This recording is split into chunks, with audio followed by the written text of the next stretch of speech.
Davanagere Dakshina by election ticket ವಿಚಾರದಲ್ಲಿ ಅಸಮಾಧಾನಗೊಂಡಿರೋ ಸಚಿವ ಜಮೀರ್ ಅಹಮದ್ ಮತ್ತೆ ಜೆಡಿಎಸ್ ಪಕ್ಷಕ್ಕೆ ಹೋಗ್ತಾರಾ ಅನ್ನೋ ಚರ್ಚೆ ನಡೀತಾ ಇದೆ. ಮುಂದಿನ ಚುನಾವಣೆಗಳನ್ನ ಟಾರ್ಗೆಟ್ ಮಾಡಿರೋ ಜೆಡಿಎಸ್ ನಾಯಕರು ಕಾಂಗ್ರೆಸ್ನಲ್ಲಿನ ಇಂತಹ ಸನ್ನಿವೇಶಕ್ಕೆ ಕಾಯ್ತಾ ಇದ್ದು ಜೆಡಿಎಸ್ ಅದನ್ನ ಎನ್ಕ್ಯಾಶ್ ಮಾಡಿಕೊಳ್ಳಲು ದಳಪತಿಗಳು ಮುಂದಾಗ್ತಾ ಇದ್ದಾರೆ ಎನ್ನಲಾಗ್ತಿದೆ. ಆದ್ರೆ ಇದೆಲ್ಲ ವದಂತಿಗೆ ಸಚಿವ ಜಮೀರ್ ಅಹಮದ್ ಖಾನ್ ಸ್ಪಷ್ಟನೆ ಕೊಟ್ಟಿದ್ದಾರೆ. ಕಾಂಗ್ರೆಸ್ ಪಕ್ಷ ನನಗೆ ಎಲ್ಲಾ ಕೊಟ್ಟಿದೆ, ಎಲ್ಲಾ ಸ್ಥಾನಮಾನಗಳನ್ನ ನೀಡಿದೆ, ನಾನೇ ಯಾಕೆ ಜೆಡಿಎಸ್ಗೆ ಹೋಗ್ಲಿ ಅಂತ ಅಂದ್ರು. ಅಲ್ಲ ಹೂವಾ ಸುದ್ದಿರಿ. ನಾನಿನಿಗೆ ಜೆಡಿಎಸ್ ಹೋಗ್ಲಿ, ಆ ಪಕ್ಷ ಬಿಟ್ಟು ಬಂದಿರೋದು. ಕಾಂಗ್ರೆಸ್ ಪಕ್ಷ ನನ್ಗೇನು ಕಡಿಮೆ ಮಾಡಿದೆ? ನಾನು ನಿರೀಕ್ಷೆನೂ ಇಟ್ಟಿಲ್ಲ. 2017 ಕಾಂಗ್ರೆಸ್ ಬಂದೆ. ನನ್ನ 2018 ಸಮ್ಮಿಶ್ರ ಸರ್ಕಾರ, ಅದೂ ಸಮ್ಮಿಶ್ರ ಸರ್ಕಾರದಲ್ಲಿ ಕುಮಾರಸ್ವಾಮಿ ಮುಖ್ಯಮಂತ್ರಿ ಆಗಿದ್ದರು. ಅದಲ್ಲಿ ನಾನು ಮಂತ್ರಿ ಮಾಡ್ತಾರೆ ಅಂತ ನಾನು ನಿರೀಕ್ಷೆನೂ ಇಟ್ಟಿಲ್ಲ, ಯಾರ ತನೂ ಕೇಳಿಲ್ಲ. ಆ ಟೈಮಲ್ಲೇ ಪಕ್ಷ ನನಗೆ ಮಂತ್ರಿ ಮಾಡಿಬಿಟ್ಟು 5 ಪೋರ್ಟ್ಫೋಲಿಯೋ ಕೊಟ್ಟಿದ್ರು. ಎಷ್ಟು ಪೋರ್ಟ್ಫೋಲಿಯೋ? 5 ಪೋರ್ಟ್ಫೋಲಿಯೋ. ಇದೇ ಜನತಾದಳಲ್ಲಿ ನಮ್ಮ ಮಂತ್ರಿ ಆಗಿದೆ. ಕುಮಾರಸ್ವಾಮಿ ಮುಖ್ಯಮಂತ್ರಿ ಇರುವಾಗ ನಾನು ಮಂತ್ರಿ ಆಗಿದೆ.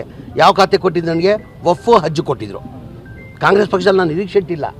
5 ಖಾತೆ ಕೊಟ್ಟಿದ್ದು ನನಗೆ. Food and civil supplies, consumer affairs, minority, ಹಜ್, ವಫ್ ಕೊಟ್ಟಿದ್ದರು. ತಿರ್ಗಾ 2023 ನನಗೆ 4 ಖಾತೆ ಕೊಟ್ಟಿದ್ದಾರೆ. ಏನು ಹೇಳಿ? ಏನು ಕಾಂಗ್ರೆಸ್ ಪಕ್ಷ ಕಡಿಮೆ ಮಾಡಿದೆ ನನಗೆ? ನನ್ನ ಜನತಾದಳ ಹೋಗೋಕ್ಕೆ ನಾನು ನಿರೀಕ್ಷೆನೇ ಇಟ್ಟಿಲ್ಲ.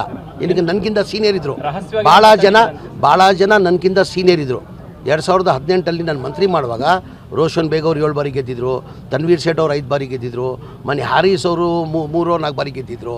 ಅವ್ರದ್ದೆಲ್ಲ ಇಟ್ಕೊಂಡು ನಾನು ಮಾಡಬೇಕಾದ್ರೆ ನಾನು ಮರೆಯೋಕ್ಕಾಗ್ತದೆ?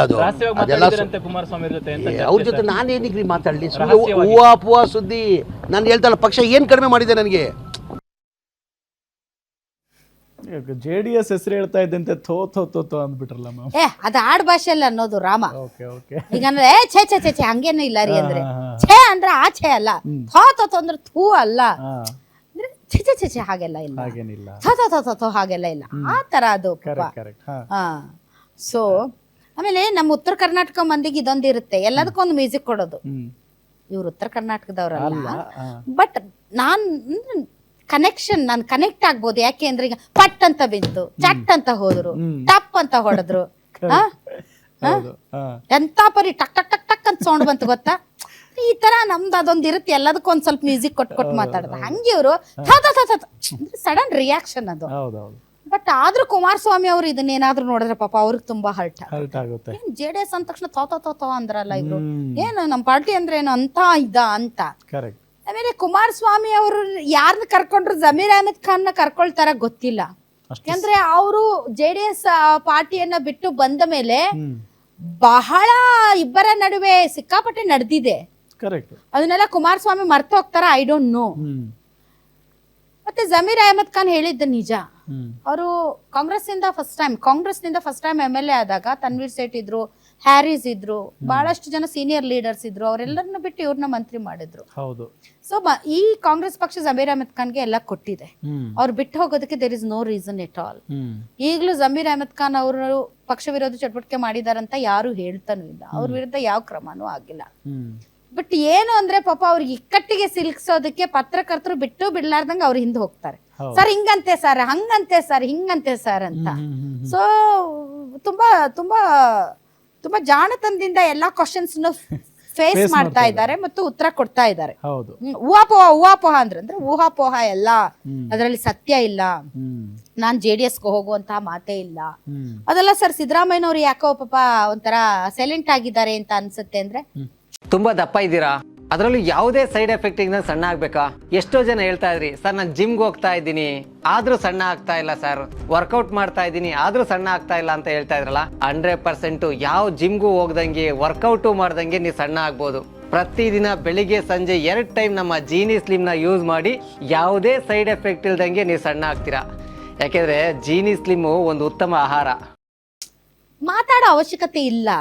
ಟಗರ್ ಯಾವತ್ತಿದ್ರು ಟಗರೆ ಅಲ್ಲ, ಇದಂತಾರಲ್ಲ ಟಗರ್ ಯಾವತ್ತಿದ್ರು ಟಗರೆ, ಹುಲಿ ಯಾವತ್ತಿದ್ರು ಹುಲಿನೇ, ಇಲಿ ಯಾವತ್ತಿದ್ರು ಇಲಿನೇ. ಏನ್ ಇಲಿ ಹುಲಿ ಆಗಕ್ಕಾಗತ್ತಾ? ಹುಲಿ ಇಲಿ ಆಗಕ್ಕಾಗತ್ತಾ? ಇಲಿನೇ, ಹುಲಿನೇ, ಟಗರೆ. ಹೌದು. ಅದೇನ್ ಚೇಂಜ್ ಆಗಕ್ ಸಾಧ್ಯ ಇದೆಯಾ? ಇಲ್ಲ. ಸಾಧ್ಯ ಇದೆಯಾ? ಇಲ್ಲ. ಮತ್ತೆ ಯಾಕೆ ಹಂಗಂತಾರೆ? ಸುಮ್ಮನೆ ತೋರಿಸ್ಕೊಳ್ಳೋದು ಅಂತ. ಪವರ್ಫುಲ್ ಮಾತು. ಬಟ್ ಏನೇ ಆಗ್ಲಿ ನಿಮ್ಮ ಟಗರ್ ಒಂದ್ ಸ್ವಲ್ಪ ಯಾಕೋ ಸೈಲೆಂಟ್ ಆಗಿತ್ತು. ರಾಜಣ್ಣನೇ ಹೇಳಿದ್ದಾರೆ. ಹೌದು. ಇವರು ಸಿದ್ದರಾಮಯ್ಯನವ್ರಿಗೆ ಇವರು ಲೆಫ್ಟ್ ಆದ್ರೆ ಅವ್ರು ರೈಟ್, ಅಥವಾ ಇವ್ರು ರೈಟ್ ಆದ್ರೆ ಅವ್ರು ಲೆಫ್ಟ್. ಅಷ್ಟ ಆಪ್ತರು. ಹೌದು. ಅವರೇ ಹೇಳಿದಾರೆ ನಮ್ ಟಗರ್ ಯಾಕೆ ಸೈಲೆಂಟ್ ಆಗೈತಿ ಅಂತ. ಕರೆಕ್ಟ್. ಬಟ್ ಒಂದಂತೂ ಸತ್ಯ, ಬರ್ದಿರೋ ಲೆಟರ್ ಬಗ್ಗೆ ಅವರು ಕಮೆಂಟ್ ಮಾಡ್ತಾ ಇದ್ರು. ಮುಸ್ಲಿಂ ಮುಖಂಡರು ಬರ್ದಿರುವಂತಹ ಪತ್ರದ ಬಗ್ಗೆ ಅವ್ರು ಕಮೆಂಟ್ ಮಾಡ್ತಾ ಇದ್ದಾರೆ. ಆಮೇಲೆ ಎಲ್ಲರೂ ಹೇಳ್ತಾ ಇರೋದು ಕ್ರಮ ತಗೊಂಡಿರೋದು ಸರಿನಾ ತಪ್ಪು ಅದು ಬೇರೆ, ಬಟ್ ಕ್ರಮ ತೆಗೆದುಕೊಳ್ಳೋದಕ್ಕೆ ನೀವು ಅನುಸರಿಸಿದ ಕ್ರಮ ಇದೆಯಲ್ಲ, ಆಮೇಲೆ ಪ್ರೊಸೀಜರ್ಸ್, ಅದ್ರ ಬಗ್ಗೆ ಸತೀಶ್ ಜಾರಕಿಹೊಳಿ ಅವರು ಬೇಸರ ವ್ಯಕ್ತಪಡಿಸಿದ್ದಾರೆ, ರಾಜಣ್ಣನು ಬೇಸರ ವ್ಯಕ್ತಪಡಿಸಿದ್ದಾರೆ, ಒಂದ್ ಜಮೀರು ಕೂಡ ಅದನ್ನೇ ಹೇಳ್ತಾ ಇದ್ದಾರೆ. ಏಕಾಏಕಿ ನಿರ್ಧಾರ ತೆಗೆದುಕೊಳ್ಳೋದಕ್ಕೆ ಇನ್ನೊಂದು ಸರ್ವಾಧಿಕಾರಿ ಪಕ್ಷ ಅಲ್ಲ ಇದು. ಕರೆಕ್ಟ್. ಹೌದು. ಇದೊಂದು ಆಂತರಿಕ ಪ್ರಜಾಪ್ರಭುತ್ವ ಇರೋ ಪಕ್ಷ, ಹೀಗಾಗಿನೇ ಆ ಪಕ್ಷಕ್ಕೆ ಒಂದು ಬೆಲೆ ಇದೆ. ಅಂತದ್ರಲ್ಲಿ ಇದ್ದಕ್ಕಿದ್ದಂತೆ ನೀವು ಸುರ್ಜೇವಾಲಾ ಬೆಳಗ್ಗೆ ಎದ್ದ ತಕ್ಷಣ ರಾಜೀನಾಮೆ ಅಂತ ಅನ್ನಕ್ಕಾಗಲ್ವಲ್ಲ. ಪಕ್ಷದ ಅಧ್ಯಕ್ಷರು ಅವ್ರ ಮಾತು ಕೇಳ್ಕೊಂಡು ಆತರ ಬಿಹೇವ್ ಮಾಡಕ್ಕಾಗಲ್ವಲ್ಲ. ಮತ್ತೆ ಇಲ್ಲ ನಾವು ಯಾವುದೇ ರೀತಿಯಾದಂತಹ ಹಗೆಯನ್ನ ಸಾಧಿಸ್ತಾ ಇಲ್ಲ ಅಂತ ಡಿ ಕೆ ಶಿವಕುಮಾರ್ ಅವ್ರು ಹೇಳಿದ್ರು. ನೀವು ಹಗೆ ಸಾಧಿಸ್ತಾ ಇಲ್ಲ, ಬಟ್ ಒಂದು ರಾಂಗ್ ಮೆಸೇಜ್ ಪಾಸ್ ಆಗ್ತಾ ಇದೆ ಅನ್ನೋ ಆ ಪಲ್ಸ್ ಅನ್ನ ರೀಡ್ ಮಾಡೋದಕ್ಕೆ ನೀವೆಲ್ಲ ಎಡುತ್ತಾ ಇದ್ದೀರಿ ಅಂತ ಅನಿಸ್ತಾ ಇದೆ. ಕರೆಕ್ಟ್. ಅಥವಾ ಉದ್ದೇಶಪೂರ್ವಕವಾಗಿ ಪರವಾಗಿಲ್ಲ ಮುಸಲ್ಮಾನರು ಹೋದ್ರು ಪರವಾಗಿಲ್ಲ, ನಾವು ಬಹುಸಂಖ್ಯಾತರನ್ನ ನಾವು ಓಲೈಸ್ತೀವಿ ಅಂತ ಅನ್ನೋದಾದ್ರೆ ಅದ್ರ ಬಗ್ಗೆ ನೀವು ತುಂಬಾ ಕಾನ್ಫಿಡೆಂಟ್ ಆಗಿ ಮೂವ್ ಆಗಿ, ಅದ್ರ ಬಗ್ಗೆ ಯೋಚನೆನೂ ಮಾಡಲ್ಲ ಅನ್ಸುತ್ತೆ. ಅದ್ರ ಬಗ್ಗೆ ಯೋಚನೆನೂ ಮಾಡಲ್ಲ ಗೊತ್ತಿಲ್ಲ. ಯಾಕೆ ಅಂತಂದ್ರೆ ಡಿ ಕೆ ಶಿವಕುಮಾರ್ ಅವರ ಇತ್ತೀಚಿನ ಕೆಲವೊಂದು ವಿಧಾನಸೌಧದಲ್ಲಿ ಹೇಳಿದಂತಹ RSS ಗೀತೆ ಆಗಿರ್ಬೋದು, ಅಥವಾ ಧರ್ಮಸ್ಥಳದ ವಿಚಾರದಲ್ಲಿ ಅವ್ರ ಸ್ಟ್ಯಾಂಡ್ ಆಗಿರ್ಬೋದು, ತಪ್ಪು ಅಂತ ನಾನು ಹೇಳ್ತಾ ಇಲ್ಲ. ಕಾಂಗ್ರೆಸ್ ಪಾರ್ಟಿಗೆ ಇದ್ದಂತಹ ಒಂದು ಇಮೇಜ್ ಏನಿತ್ತು, ಇವರು ಅಲ್ಪಸಂಖ್ಯಾತರ ಪರ, ಇವರು ಹಿಂದೂಗಳ ವಿಚಾರದಲ್ಲಿ ಒಂದ್ ಸ್ವಲ್ಪ ಮೀನಾಮೇಷ ಎಣಿಸ್ತಾರೆ ಅನ್ನೋ ತರದ ಒಂದು ಭಾವನೆ ಏನಿತ್ತು, ಅದನ್ನ ತೊಡೆದು ಹಾಕೋದಕ್ಕೆ ಬಹಳ ಪ್ರಯತ್ನ ಪಟ್ಟಿದ್ದಾರೆ ಡಿ ಕೆ ಶಿವಕುಮಾರ್ ಅವರು. ಹಾಗಾಗಿ ಈಗ ಅಲ್ಪಸಂಖ್ಯಾತರ ವಿಚಾರದಲ್ಲೂ ಕೂಡ ಅಲ್ಪಸಂಖ್ಯಾತರನ್ನ ತೀರಾ ಓಲೈಸಿ ಬಹುಸಂಖ್ಯಾತರ ಮತಗಳಿಂದ ವಿಮುಖರಾಗುವ ನಿಟ್ಟಿನಲ್ಲಿ ನಾನು ಮುಂದಿನ ದಿನಗಳಲ್ಲಿ ನನ್ನ ರಾಜಕೀಯ ನಡೆ ಇರಬಾರ್ದು ಅಂತ ಅವ್ರೇನಾದ್ರೂ ಸ್ಟೇಜ್ ಕ್ರಿಯೇಟ್ ಮಾಡ್ತಾ ಇದಾರ ಗೊತ್ತಿಲ್ಲ. ಹೌದು.